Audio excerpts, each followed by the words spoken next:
안녕하세요. Riding on the Korean wave. Welcome to Thursday's edition of The Culture Wave. I'm Kwon So-ah in Seoul. Explore with us Korea's culture from all aspects and stay up to date with K-entertainment, K-trends, K-people, K-everything. And before you know, you'll be booking your flight to Korea.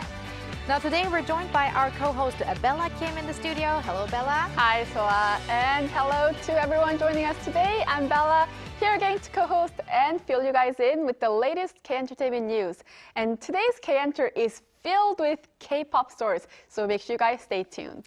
And we will also delve into K-music genres that may be not that familiar to the global audience. Right. And that will be in our Hallyu People segment later on. And we also have a very long-running musical to talk about, right? Exactly.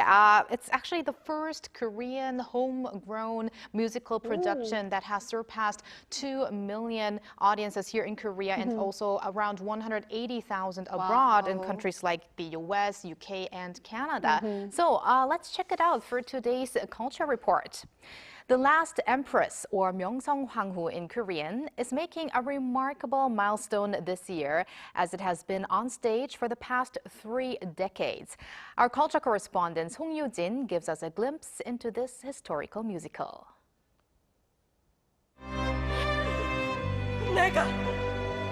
내가 조선의 왕비다! It's one of the most iconic lines in Korean musical history, bringing the final moment of Queen Min to life on stage. The Last Empress tells the story of Queen Min, also known as Empress Myeongseong, the wife of Gojong, the 26th king of the Joseon dynasty and the first emperor of the short-lived Korean Empire. She was assassinated in 1895 by Japanese forces who saw her as a threat to their growing influence in Korea. This homegrown musical premiered in 1995, exactly a century after her death. When I was creating this production, I was searching for a story that could teach history while also being moving and entertaining. Later, when we took the production abroad, people were amazed that we had transformed such a painful chapter of our history into art. Over the past 30 years, The Last Empress has earned its reputation as a living legend of Korean musicals. It was the first Asian musical to be staged on Broadway and the West End. Even in its 22nd season now, the production continues to evolve. The show was mostly sung through, but we've gradually incorporated more spoken dialogue to enhance storytelling. We've also revived key musical numbers and restructured some scenes to make historical events and information clearer for audiences. This season boasts its most star-studded lineup to date. Renowned musical actresses Kim So-hyun, Shin Young-suk, and Cha Ji-yeon take turns portraying Queen Min. The cast includes both returning veterans and fresh faces, bringing new energy to the production. I think this musical stays alive because it never settles, always pushing forward. Being part of it pushes me too. Just when I think I've given my all, I discover new emotions, new ways to interpret the role. That's the beauty of the show. It grows with time, just like we do. Even before I entered musical theater, I knew The Last Empress was legendary, as even my mother had seen it before. It's also one of the few historical musicals in Korea. Now, being part of it, I realize just how special and timeless this production is. It's an honor to carry on its legacy. And the show isn't resting on its legacy, setting its sights on a future spanning over a century. That effort continues live on stage, night after night.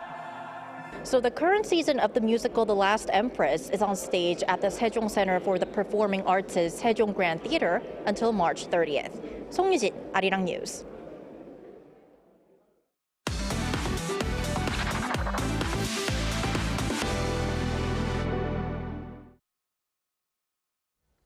Time for our daily dose of K-entertainment news with Bella Kim. Bella, as you mentioned before, today's K-Enter segment is filled with K-pop stories. So what is the first one? Well, first we're going to start with BLACKPINK. On Thursday, their agency YG Entertainment officially announced BLACKPINK's 2025 World Tour. The announcement was made on the company's official blog as they uploaded a teaser video for the World Tour.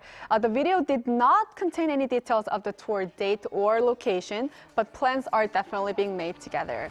The last time we saw BLACKPINK all together as a group was a year and a half ago during their last world tour, Born Pink, back in September 2023. And this tour was actually described as the largest world tour in the history of K-pop girl group, as they performed to 1.8 million fans in 66 shows held in 34 cities around the world over the course of 1 year. Wow, that is impressive. And staying with BLACKPINK, you also have news on one of the members. That is right. We're going to talk about Jisoo. Jisoo will meet her fans in Asia for her solo fan tour. As Walter reported yesterday, Jisoo will release her new EP, Amortage, on February 14th. And to celebrate this new album, she will hold a special fan meetup, Sue in Love, at CGV Cheongdam City in Seoul on the day of her album release. And Jisoo will then begin her Asian fan tour titled Light, Love, Action, and this is actually her first solo Asian tour since her debut. During the tour, she will visit 7 Asian cities: Manila, Bangkok, Tokyo, Macau, Taipei, Hong Kong, and Hanoi.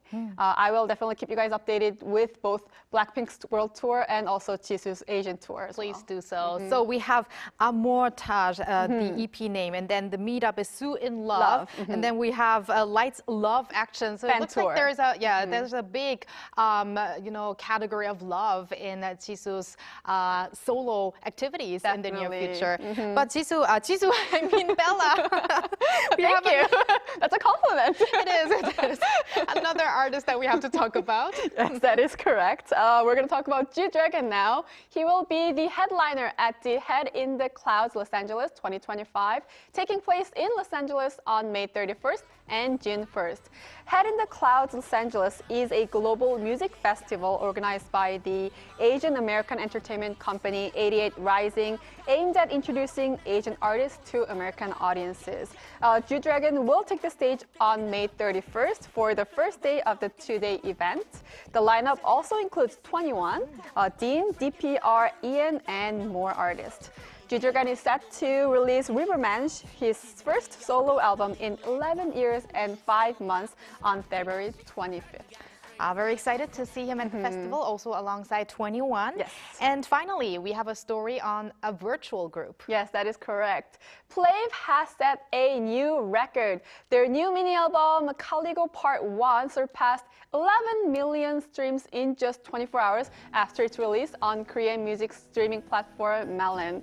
And with this new record, they hold the highest streams in 24 hours among Korean streaming platforms. Very impressive. And the new album was released this Monday, and it features 5 tracks in total. The title song Dash was actually the first song released this year to top the top 100 chart on Melon. The other 4 tracks are also near the top of the chart, so they're doing very well with the entire album. Plave also holds the record for entering Melon's Hall of Fame Billions Club in the shortest time by reaching 1 billion cumulative streams based on all of their releases. So we're having great news by K-pop groups, solo artists, and even a virtual group. Yes. So thank you very much, Bella, for those K-Enter news, and stick around. You're very welcome. And now time to go over to our AI anchor, Adi, for other culture-related news. Adi, take it away. Hello and welcome to your AI guide to the latest cultural updates from Korea. Here's our top story. Culture Minister Yoo In-chon has reaffirmed the government's commitment to turning last year's pledges into tangible results. During a New Year's gathering on Wednesday, he pledged to bolster support for young artists and regional cultural ecosystems while revitalizing everyday cultural experiences for citizens. In the sports sector, he reiterated plans to reform outdated practices and strengthen fairness and transparency. In tourism, he vowed full support for the swift recovery of the domestic market. Seoul's Junggu district will launch a mobile tourism ticket, the Junggu Tour Pass, to allure more tourists and enhance their convenience. The pass offers free admission and discounts at major attractions, restaurants, and cultural experience facilities within Junggu for a set period, offering a cost-effective way to enjoy various benefits with a single ticket. The basic pass covers key tourist sites, restaurants, and cafes, while the package pass expands the experience by including admission to attractions like the Namsan Cable Car. Set to launch in March, the Junggu Tour Pass will be available on major travel platforms, including Naver, Coupang and Yanorja. Netflix Korea has confirmed that it has no immediate plans to raise subscription fees in Korea. Vice President of Netflix Korea, Kang Dong-han, made clear that there are no price hikes to announce at this time, though he did not rule out future adjustments. His remarks were made at the Next of Netflix 2025 Korea event, where the platform unveiled its upcoming lineup of original movies, dramas, and entertainment shows filled with Korean-made shows. That's all for now. Stay tuned for more cultural updates and insightful discussions ahead.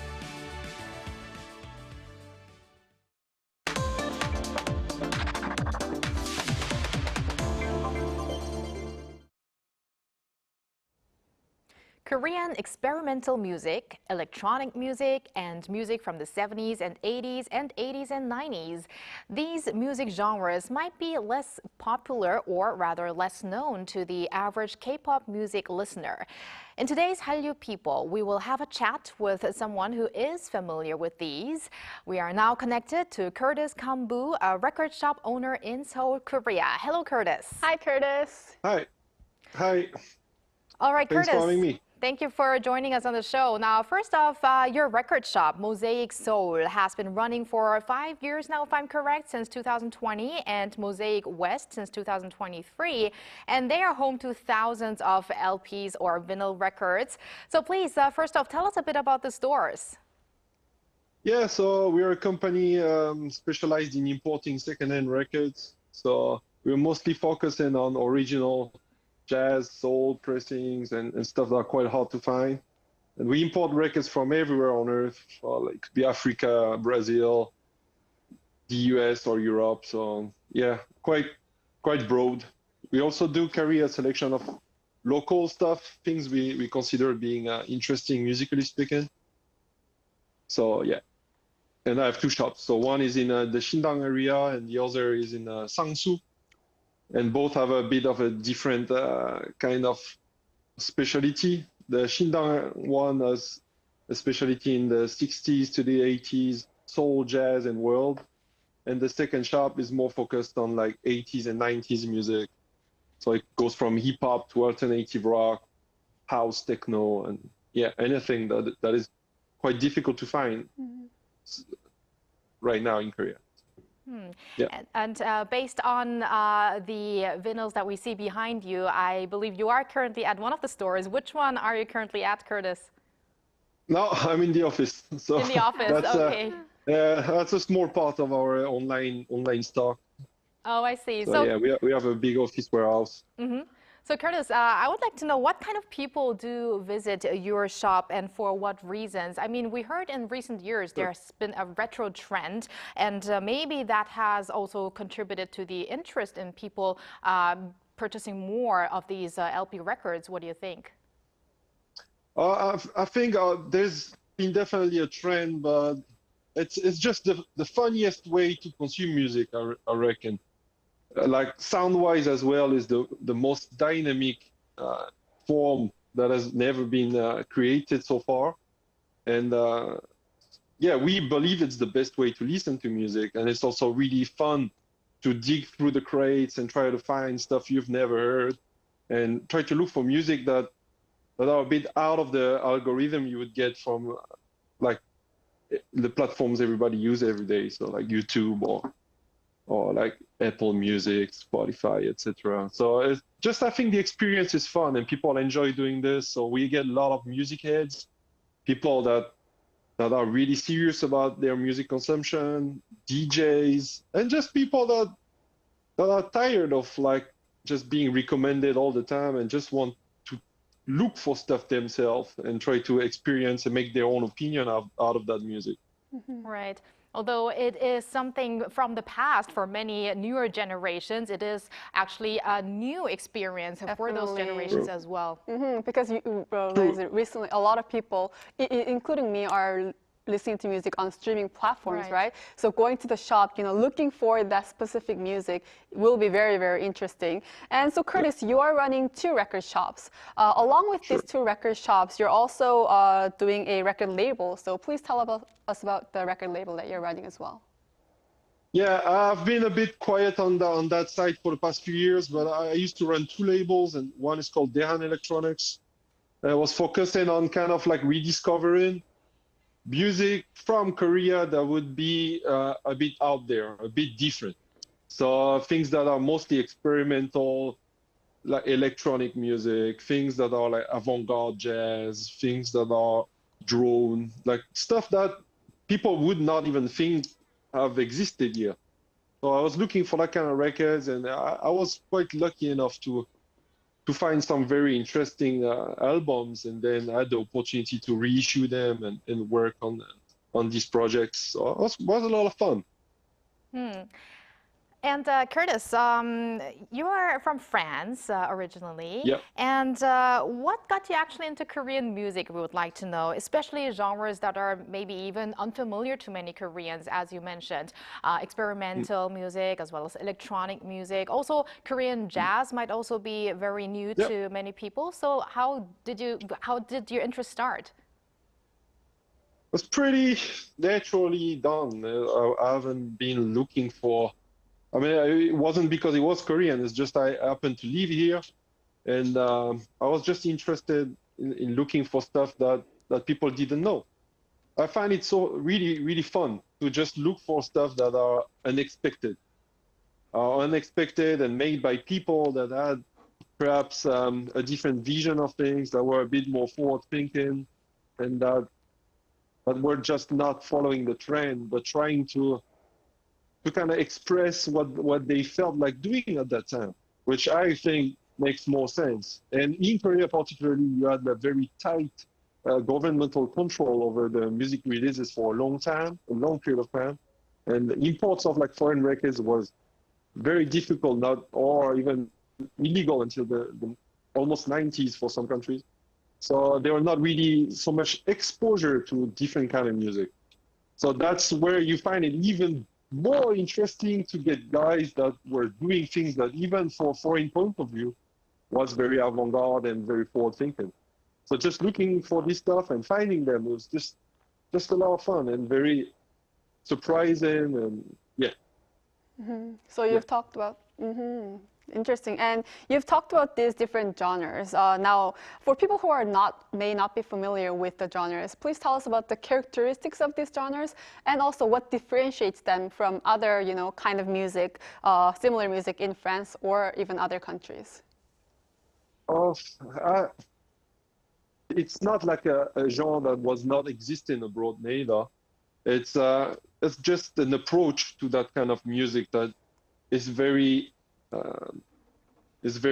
much related to that particular person. So if that individual was successfully making something that had enough depth and enough musicality to it, it would create something a bit special. I mean, there was not like a sound proper to Korea on that side of things. So the kind of stuff I was looking for, mostly ambient, as I said, avant-garde music, anything that had like sort of like fusion between maybe some traditional elements and more like jazz and stuff like this. That was just kind of a crossover.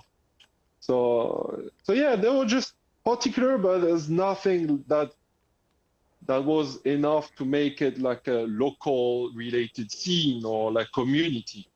There was none of that. It's just individual that were having great ideas. They were very independent in their creation. So yeah, it's just different.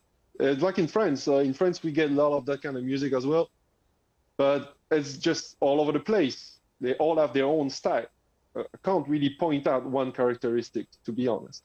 It is probably difficult to point out the characteristics, Curtis, but would you have some recommendations of specific maybe records or singers for international music listeners who would be interested in Korean experimental or avant-garde music and so forth?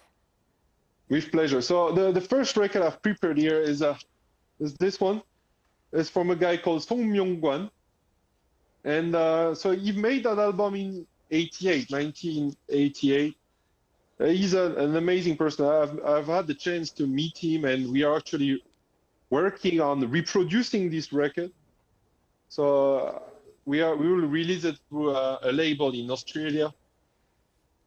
So we are kind of like building up the history behind this album and trying to make a good explanation of how this happened. It's very reminiscent of artists that were on labels such as ECM, you know, the German contemporary jazz label. It's acoustic experimental fusion. It's very close to ambient also. There's a lot of different influences. Like if I had to quote like a foreign artist, I would probably say Colin Walcott, which was also an excellent guitarist from the 70s, 80s. And so that guy's creation is just insane. It's very, very deep and very meditative. It's a very interesting listen, and it's hard to find as a record as well. So that's why we're working on reproducing it through that label to have it like available worldwide, and it will be on all platforms finally, like Spotify or whatever. So yeah, we're working on making this available again. So Curtis, are there also any singers or bands that you wish would be better known to the world, that it's difficult to find them online or through the usual music streaming platforms that we listen to? Better known. I mean, everybody knows this. If they're better known, then it's probably already on Spotify or anywhere. I'm a big fan of Shin Jung-hyun because I've always been into the 70s side sound as well. So I'm a big collector of that stuff. Everybody knows it. So I mean, Shin Jung-hyun was probably the only person with later on, like Sanurim started as well, that had the opportunity to build up like albums that were fully crafted from the first track to the last one, and that were not kind of a mix match of different composers, different writers, and yeah, so they were probably the only two artists amongst a few others that are lesser known, but that conversation could go on for a few hours. Mm-hmm. But yeah, otherwise, in that period of time from the 60s to the 90s, really it's that kind of stuff I would like to introduce, because the rest, it's you can find it, you know. So the second album I wanted to introduce is a guy I'm actually looking for. So if anybody that made music in the 80s with the name Moon in Sun Project, I'm looking for that person, because it's an amazing ambient album, and I've been looking for the producer for years. Impossible to find the person. So if anybody that looks at this show is aware of who made that music, please contact us, because it's one of my favorite Korean records from the 80s. It's also more oriented towards ambient fusion. It's a very interesting record. It's called Natural Music. It's one of the first kind of meditative piece out of Korea. Meditative music sounds also very interesting. Yeah. Let's see if anyone related will be watching our show. I know, hopefully. And that'll be great. Yes, and I'll definitely listen to some of your recommendations that you've made. And now, is there any other music that you'd like to work on in the future, or any other plans that you have outside of music, this year or maybe beyond? Yeah, I mean, working on so for we the shop, we will just keep on putting like some interesting music out and try to have people be able to have an exposure to difficult music to find. And yeah, so on that side, that would be like this. And I'm also working closely with Park Ji-ha, which is, I think, is an amazing contemporary artist. It's more into toward like contemporary, minimal, neoclassical. I think she's an amazing talent, and yeah, I'm looking forward to release to help with the release of our new album next month. So, no, in a week, sorry. But it will be available also in Korea and at the end of the month. So that's what I'm looking for right now. Musically speaking, for the label, I'll try what I can do, If I can find these guys, I'll be keen to get them like a proper worldwide exposure. So yeah, still on the look. All right. Thank you very much, Curtis, for sharing your story with us today. That's all the time we have. But me and Bella, we're probably going to try to make a visit to one of your record shops in the near future. Oh, you should. Always welcome. All right. Thank you very much. Thanks a lot. And thank you, Bella. As always, we'll see you back here tomorrow. Yes, I'll see you back tomorrow. Thank you for spending the past half an hour with us on the Culture Wave, and hope you join us again on Friday at 2 p.m. Korea time and maybe one day here in Korea.